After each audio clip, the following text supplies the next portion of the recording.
perguntar sobre economia agora, outro assunto evidentemente muito importante nessa campanha. Na semana passada, a Folha fez uma reportagem mostrando que entre as propostas que o Flávio Bolsonaro deve ter para seu eventual mandato seria que o reajuste da inflação, o orçamento da educação, saúde e previdência seria feito apenas pela inflação, não mais com ganho real. Ele negou, disse que não tem nada disso, mas a gente sabe que essa discussão existe e é séria. Qual a sua avaliação, qual a sua opinião sobre isso?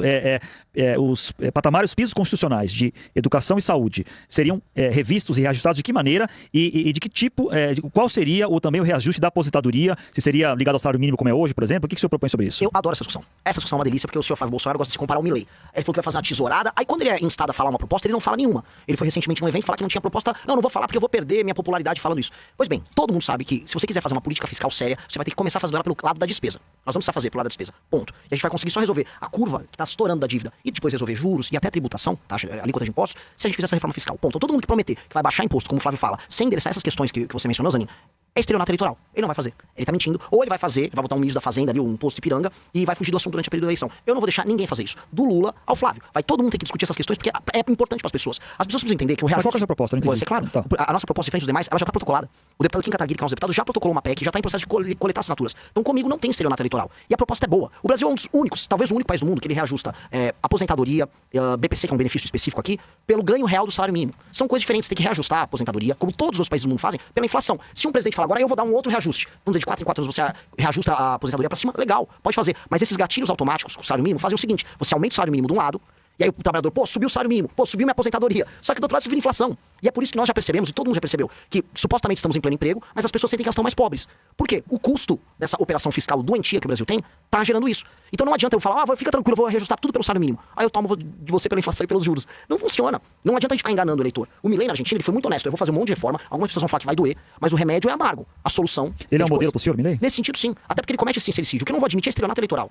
Eu vou falar pro cidadão brasileiro, vou precisar fazer essas reformas, deixar o Brasil praticamente quebrar agora. Vai precisar ser feita uma série de reformas. E mais do que essa, vai ter que mexer na Previdência, vou mexer nos privilégios do funcionalismo, vamos mexer em Zona Franca de Manaus, sim. Tem que fazer um desmame de um modelo que não tá funcionando e ver um outro modelo de desenvolvimento sustentável lá na região, sim. Agora, o que não dá pra fazer é manter o modelo atual que não funciona, que é um modelo de privilégios. É um modelo de captura do Estado por órgãos, sindicatos, associações, partidos políticos, que retiram o dinheiro de quem tá trabalhando e depois finge que entrega uma migalha. Aí a migalha vira o quê? É o Vale Gás. Não, fica tranquilo que eu vou te dar um BPC, é uma energia elétrica ali, é um luz pra todos. Isso é mentira. A picanha que o Lula prometeu, no fundo, era dinheiro no bolso e capacidade de compra. Isso não aumentou. As pessoas não estão sentindo isso. E aí, quando um cara como o Flávio mente pras pessoas, ele, no fundo, tá pintando como, do ponto de vista eleitoral, um estelionatário. Então, mas, por exemplo, se a gente olhar o nosso sistema político atual, né? O presidente pode querer fazer todas essas coisas que o senhor está falando, mas muitas delas passam pelo Congresso. O senhor está num partido que nasceu recentemente com uma representatividade extremamente baixa. Ou seja, vai obrigar o senhor a negociar. E muito. Com propostas que não são populares, digamos assim. Não corre o risco do senhor também cometer um estelionato eleitoral porque não vai conseguir ter força no Congresso para isso? Enfim, é um risco que me parece bastante grande, não? Carla, duas respostas pra isso. Primeiro, a pessoa que em geral comete estelionato, ela promete uma coisa muito boa e suave e leve, e ela não entrega ou entrega algo ruim depois. O que eu tô prometendo é um remédio amargo agora. É difícil, e depois de aplicar, nós vamos conseguir ter um horizonte melhor lá na frente. Eu tô chamando as pessoas pra um sacrifício pra salvar o Brasil. E esse sacrifício vai dar resultado rápido. Então isso é o oposto do estelionato. Isso eu chamaria de sincericídio. E do outro lado, veja, eu tenho um parlamentar hoje, só que se eu venço as eleições presidenciais, isso significa que eu vou ter motivado o Brasil a discutir esses temas, vou vencer a eleição com isso, vou eleger não só no meu partido uma bancada grande, mas vou pautar outros partidos, tanto os partidos de direita quanto do centrão, até gente de centro-esquerda, a falar sobre os nossos temas e colocar esses temas na ordem do dia. Se eu vencer a eleição, significa que 50% mais um do Brasil, no mínimo, está apoiando isso. Mas o senhor admite que o senhor vai ter que governar negociando com o Centrão. Zanin, não é possível governar sem o Centrão. Ainda mais eles estão na forma mais forte deles hoje. Eles estão no auge. O que a gente vai ter que alterar do Centrão é o sistema de incentivos da política brasileira que faz com que eles sejam tão fortes. E eu vejo discussões na esquerda, eu vejo o Zé Dirceu falando isso o tempo todo, e a gente tem que acompanhar os adversários. Eu não vejo na direita bolsonarista nenhum debate sobre isso, até porque eles se tornaram o Centrão, e nós temos um debate próprio nosso sobre como desmontar a parte do poder do Centrão. Agora, se eu vencer a eleição, eu vou ter que assumir o poder e conversar com eles. Eu já fiz isso. Quando nós derrubamos a Dilma Rousseff, a Folha cobriu isso bastante época, eu organizei eventos, reuniões, juntamente com os políticos, não importava o partido que eles fizessem parte, pra gente ter maioria no Congresso. Eu sempre entendi a importância da política. E nesse sentido, eu vou compor. Mas eu tomar lá da cá, por exemplo? Isso não. Um exemplo que eu posso dar concreto. O que eu preciso demonstrar para um político do Centrão é, se eu tô no Ceará e eu tenho deputados do Centrão na base no Ceará, eu não vou fazer ele roubar uma emenda no Ceará. Mas o que eu vou fazer é, vamos agora libertar Santa Quitéria, vamos fazer uma operação juntos para devolver Santa Quitéria para a própria população. Você vai compartilhar comigo dos louros políticos, a vitória política, o capital político, que é uma moeda, esse eu compartilho. Agora, capital financeiro não. Capital financeiro virou uma regra de preguiçoso. E assim, eu vou comentar uma outra coisa. Parece assim, a gente tá tão desiludido sobre o Brasil, as pessoas acham que não vai dar. E a gente se esquece, assim, que o Fernando Henrique Cardoso passou reformas das mais diversas, sendo ele próprio um sociólogo, com uma linguagem muito pouco popular. Já houve presidentes capazes de fazer grandes reformas e sem precisar se tornar, vamos dizer, um total escravo. As dificuldades existem. No médio prazo, a gente tem que superar elas com um novo modelo. E se vocês quiserem, eu tô aqui pra debater, posso falar qual modelo que eu acredito. Mas dá pra fazer. Dá pra fazer o convencimento sem tomar lá da cá. Nós estamos há 11 anos sem entrar nesse jogo sujo. E eu não vou entrar agora. Nem tô aqui pra isso. Aproveitando que o senhor citou a direita bolsonarista agora há pouco, o senhor daria anistia pro Jair Bolsonaro, se for eleito? Eu só dosimetria. Esse assunto Só dosimetria, ou seja, reduzir a pena. Reduzir a pena. Anistia jamais. Não, porque não só ele, como todas aquelas pessoas que cometeram crimes, que assim, tem um dia 8, que esse assunto é muito complicado, porque a gente tá falando pra torcidas organizadas e todo mundo quer uma resposta simples. Então tem a torcida organizada da esquerda, democracia, não sei o quê, isso foi o maior crime. Calma aí, muita gente não teve direito a um julgamento, teve gente que não tinha nada a ver e foi presa. E teve audiências coletivas, e audiências que a gente tá falando de direito penal do inimigo. Aliás, um parênteses, direito penal do inimigo quem implementou foi o senhor Alexandre de Moraes de uma maneira torta, sem passar pelo processo constitucional. Ele literalmente tratou os bolsonaristas como inimigos, retirou prerrogativas deles e entregou um direito rápido e muito rígido contra eles. Muitas pessoas ali, ao não ter o mínimo do direito de defesa, essas pessoas têm que ter uma dosimetria pra resolver a pena. Isso dia 8. O Bolsonaro, sobre a conspiração dele, sobre o atentado dele contra a democracia. Veja, eu não sou bolsonarista. Eu sei o que o Bolsonaro tentou fazer. Qualquer pessoa racional que leu as provas sabe. Agora, o Bolsonaro também teve parte do seu direito de defesa mitigado? Sim. Então, quando a gente traz essas nuances pra mesa, só o parlamento, por isso que o projeto da dosimetria é interessante, é capaz de resolver. Porque se tornou um conflito entre o antigo executivo e o judiciário. E tem ego no meio, tem projeto político. Isso aqui seria um projeto, e por isso que eu gosto da dosimetria, pra pacificar essa relação. Agora, uma coisa é pacificar e outra é puxa-saco do Bolsonaro. O Caiado, primeira coisa que eu vou fazer é soltar o Bolsonaro. Entendi, Caiado. Eu já sei que você ama muito o eleitor do Bolsonaro. Entendeu? Vamos pular esse puxa-saquismo, vamos ser prático. Vamos fazer o que é justo. Houve pessoas. Ninguém estava dentro do plenário da Câmara dos Deputados participando de uma invasão teletransportado. O Superman não colocou essa pessoa lá voando. Essa pessoa sabia que ela estava invadindo um prédio público e ela sabia o que ela queria quando ela estava na frente de um quartel pedindo o artigo 142.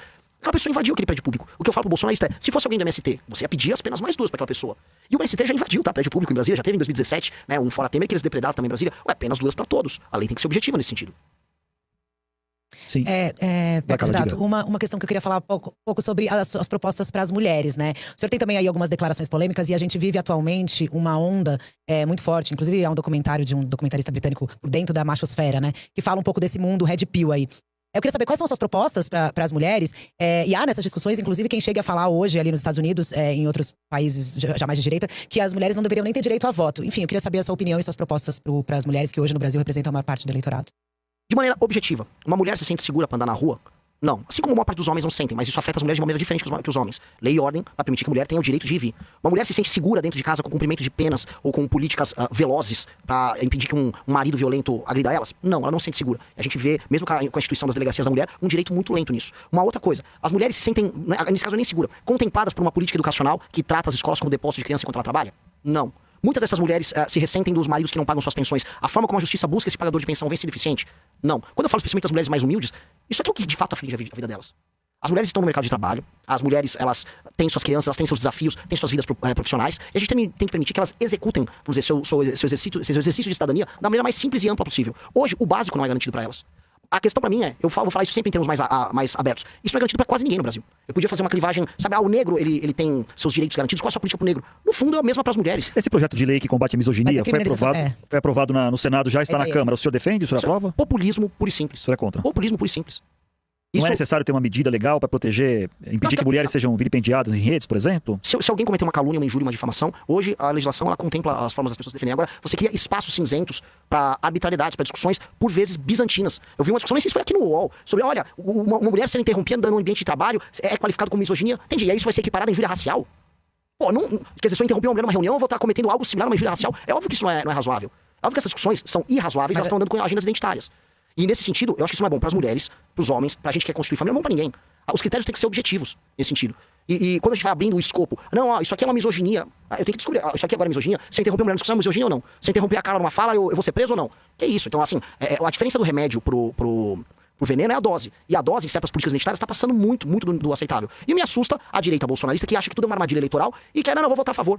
Não quer nem trazer discussão. Isso, desculpa, pessoal, isso aqui não tem nada a ver com isso. Eu acho o movimento ridículo, tosco, ridículo, não tem nada a ver com isso aí. Agora, eu tenho familiares, eu tenho irmãs, e assim, não é uma discussão com interrupções, ou uma pretensa misoginia que traz medo para as pessoas. É andar na rua e ser assaltada. Essa é a grande preocupação da maior parte das mulheres. Carla? Não, claro, e as mulheres também são mortas pelos seus companheiros, há um feminicídio e nessa onda Red Pill há aí um crescimento de diminuir o papel da mulher, né? Então, por exemplo, eu queria saber a opinião do senhor em relação ao caso do influencer, que é o policial rodoviário federal, que chama Café com Meu Pai, acho que o senhor deve conhecer a história, ele foi indiciado agora por falas misóginas. Então, eu queria saber se o senhor acha que é certo o indiciamento. E aí, só pra concluir a pergunta do Zanini em relação ao PL da misoginia, o senhor não acha que se colocasse nesse PL justamente esses critérios do que é, o que não é, não poderia ser uma solução? Veja, eu não vou ficar na posição de advogado do influencer Café com Meu Pai. Até fui ver o caso dele ali, ele é um bolsonarista, eu acho, ele nem gosta da gente. Então, eu nem sei, eu sei que o conteúdo dele é voltado pra mulher e o público dele é público feminino. E aí é uma questão dele com o público dele. Eu acho que nenhuma mulher foi obrigada a ver o conteúdo dele. E não acho que, a não ser que ele tenha realmente cometido um grande crime, eu não acho que ele deva ser alvo de perseguição. Eu realmente não sei. Existe algum conteúdo absolutamente misógino ali? O que eu sei dele, até pelas estatísticas das redes sociais dele, é que mais da metade do público dele é composto de mulheres. Não sei que essas mulheres sejam masoquistas. Mas é que, infelizmente... Pela sua Mas a gente vai dizer pra elas o que elas podem ver ou não. estrutural. Ah, entendi. Aí elas não têm capacidade de julgamento. É que são todas mulheres maiores de idade, de classe média, aceitando seguir um influenciador. Eu não vou querer me colocar aqui como um defensor do café com açúcar, porque eu nem sei direito qual é o conteúdo dele. Acho que é um conteúdo de relacionamento. Agora, esse nível de tutela que a gente quer ter, essas moças, todas maiores de idade, responsáveis, elas podem votar. Só que elas não podem ver um conteúdo sobre relacionamento. Entendi. A gente realmente acha que as pessoas são umas idiotas. Eu vou ter que fazer um intervalo rapidinho pro pessoal de televisão, e a gente continua aqui no YouTube com a entrevista e a televisão volta daqui a pouquinho. Carla, você ia falar, mas você ia emendar? Não, eu só queria completar, Renan. É que eu acho assim, claro, são mulheres adultas, mas é que a gente tem um machismo estrutural enraizado e nós temos mulheres machistas, é evidente. É uma questão cultural mesmo. Você acha que isso também não tem que ser atacado? Então vamos criar filhos machistas que vão continuar agredindo mulheres e mulheres que vão continuar agredindo a ser subservientes aos maridos? Você acha que a gente tem que eu não entendi o ponto. evoluir como sociedade? Eu não entendi o ponto. Assim, as moças que seguem esse cara, eu não sei o conteúdo dele. É um conteúdo sobre relacionamento. É um básico que eu sei. Não vou ficar assumindo o papel de advogado e influenciador. Agora, me parece que um cara que tem centenas de milhares de seguidores, ou, né, você está me escrevendo um monte de mulher masoquista, ou nós estamos adotando um critério muito subjetivo, tipo, há um machismo estrutural, e aí essas mulheres não podem acompanhar o conteúdo dele. É um conteúdo que a elas, veja só, é proibido, porque senão elas podem reproduzir um machismo. Eu acho isso profundamente autoritário, acho isso profundamente vago e profundamente perigoso. Deixa eu fazer uma pergunta mais sobre a relação da sua campanha, da sua candidatura com esse público feminino.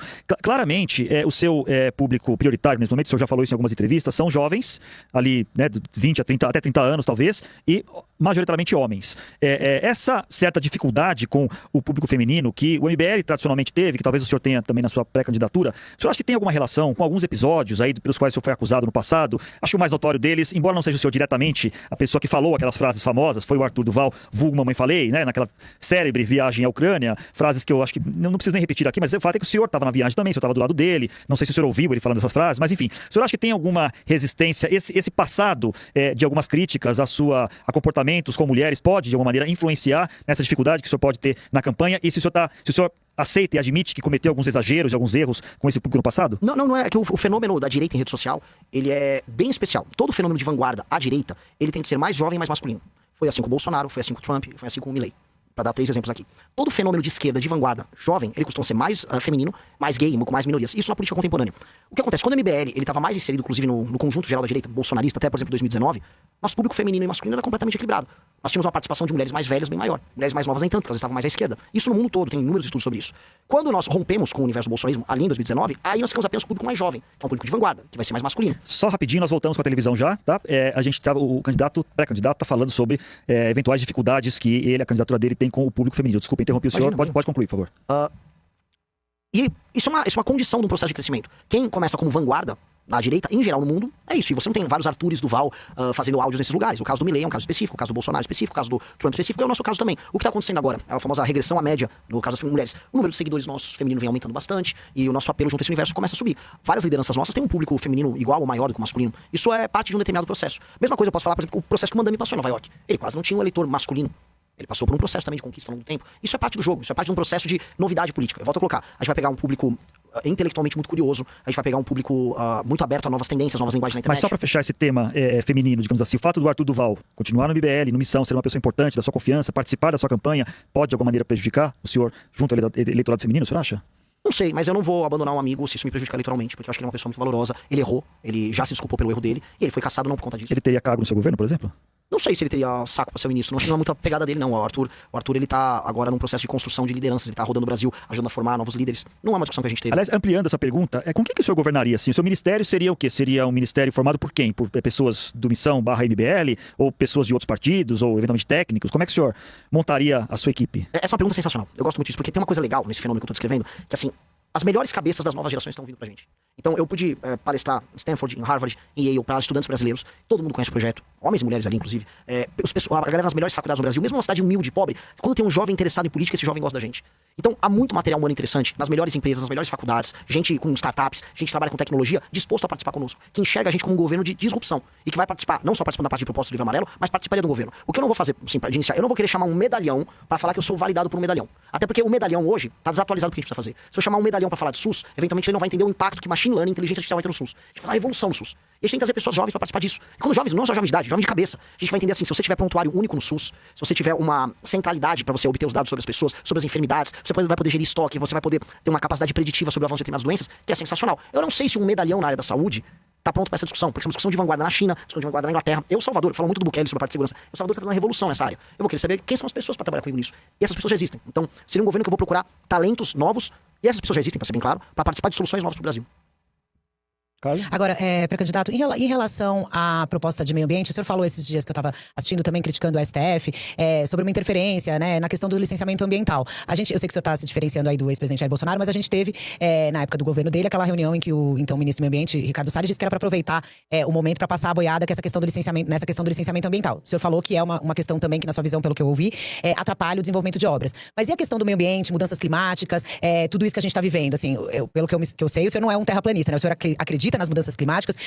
Enfim, como é que o senhor junta essa necessidade de destravar licenciamento ambientais com o cuidado com o meio ambiente? Carla, eu realmente acredito em mudanças climáticas. Eu sou um apaixonado pelos biomas brasileiros. O símbolo do nosso partido é uma onça, que é o maior felino das Américas.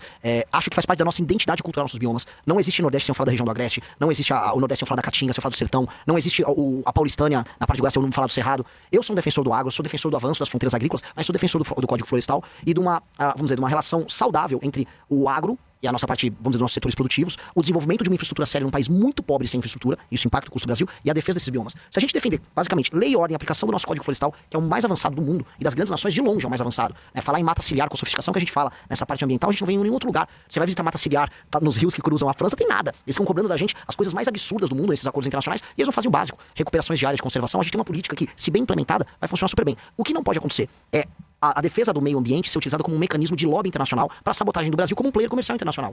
E aí a gente pega o PSOL entrando no STF, junto com ONGs que recebem dinheiro dos nossos concorrentes diretos, para sabotar avanços da infraestrutura brasileira. Isso é sabotagem. Nós não podemos aceitar sabotagem. Sabotagem não pode ser aceita. E aí ainda tem um outro elemento que ninguém gosta de falar.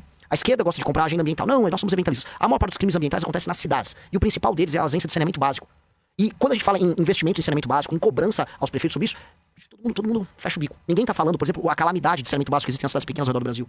E que isso afeta de maneira bem clara os lençóis freáticos, as pessoas tomam água com coliformes fecais. Isso também é meio ambiente. Só que as pessoas se esquecem disso. O marco do saneamento foi duramente combatido. Duramente combatido. E ninguém, isso não é meio ambiente, isto é meio ambiente. Volto a colocar, as maiores violações e crimes contra o meio ambiente no Brasil acontecem em território urbano. E isso é jogado de lado, porque não é a historinha que querem contar. Querem contar assim, existe a nossa Amazônia, muito bonita, existe o agricultor malvado. Então, se tem um agricultor malvado que quer derrubar a nossa mata pra botar um monte de boi, esse cara tem que ser muito preso, cara. Eu sou totalmente assim, isso é destruição de um ativo fundamental pro Brasil. Agora, dito isso, eu não vou cair no sentimentalismo pra implementar a sabotagem, que é o que esses caras fazem. Isso eu não vou aceitar. A gente tá se encaminhando já pro final do programa, mas eu queria falar um pouco mais sobre um tema que a gente pincelou, que é a questão do Judiciário, do Supremo Tribunal Federal. Como é que o senhor vê a necessidade de uma reforma do Judiciário, de maneira geral, e de maneira específica? O senhor acha que algum ministro ou alguns ministros deveriam sofrer impeachment? E mais, o senhor acha que algum ministro ou alguns ministros deveriam estar presos? Vamos lá, começar do final. Né? O escândalo do Banco Master nos deixou claro, muito claro, que havia uma relação promíscua entre, no mínimo, 2 ministros do STF e o senhor Vorcaro. Contratos, e já foram demonstrados inclusive os depósitos e movimentação financeira, reuniões indecorosas, que em qualquer lugar do mundo levariam a impeachment. Aqui no Brasil não leva. Aqui no Brasil, o Gilmar Mendes vem a público dizer o que a imprensa pode ou não pode cobrir sobre o assunto. É pra cobrir a Faria Lima. Não! A relação promíscua na Faria Lima se deu muito por conta do poder político construído em Brasília, nos palácios do Planalto, no Congresso e no STF. Aí vão querer fingir demência. Então, impeachment de ministro do Supremo nesses casos, tô falando de bem objetivo, o caso do Alexandre de Moraes e Dias Toffoli, deveria ser regra, é o que um país sério faria. Só que nós não somos hoje um país sério. Você defende impeachment do Toffoli e do Moraes e prisão. Quero ver a delação do Vorcaro e já pra endereçar a prisão. Eu já pedi nas ruas, eu fiz 3 ou 4 manifestações sobre eles esse ano. Em todas a gente pediu impeachment e nas 2 últimas prisão, porque é muito claro o envolvimento. Eu acho que eu tenho que tomar cuidado pra não perder meus direitos políticos falando aqui, mas acho que ninguém nasceu ontem. Todo mundo sabe o que aconteceu ali. Todo mundo sabe que o senhor Vorcaro era o rei do tráfico de influência no Brasil. Ele fez isso onde ele pôde executar. Só que o Senado não faz isso, a começar, porque o senhor Flávio Bolsonaro tem rabo preso e uma dívida de gratidão com o Dias Toffoli e com o Gilmar Mendes, senão a carreira política dele não existiria. Portanto, os tais direitistas que enfrentam o STF sempre capitulam pro STF. E 2, porque há um controle político do STF sobre o legislativo por conta do foro privilegiado.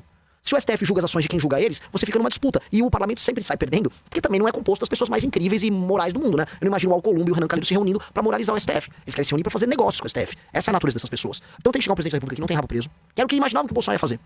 Que não é próximo e que não tem uma agenda política com esses ministros do STF, como é o caso do Lula. E aí endereçar uma agenda sobre o judiciário.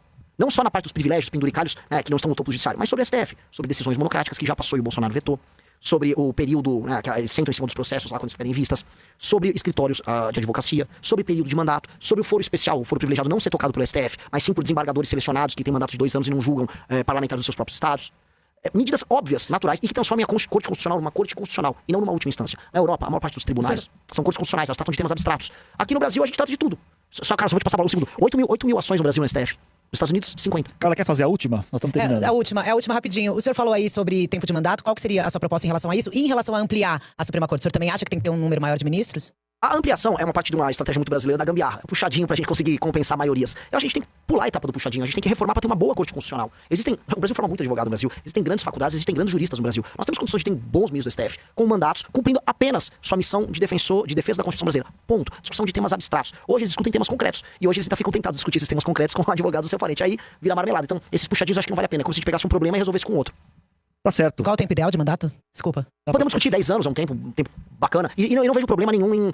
então, o Zema veio com essa proposta, acho que o Flávio também tá falando. Não, tem que ter 60 anos de idade. Isso, Não precisa. idade mínima 60 anos. Também já temos muitos problemas com gerontocracia no Brasil e manutenção de privilégios das gerações antigas. Pode ser 40 anos que seja. Se um jurista é brilhante, tem notório saber jurídico, tem capacidade de discussão de temas constitucionais, como existem muitos grandes professores na faculdade aí da USP que eu conheço. Ora, pode ser um ministro do STF, tem um mandato, exerça e que tem um filtro de entrada para eles discutirem temas abstratos ligados à constitucionalidade e não casos concretos. Aí o Supremo volta pra caixinha, cuidamos das emendas pro Legislativo voltar a cuidar de temas nacionais e o Executivo executa, como qualquer lugar normal e democrático é. Eu, como um grande democrata, defendo isso. Pré-candidato, muito obrigado pela entrevista. A gente tá, deixa eu ver se eu tô olhando pra câmera certa, acho que tô, né?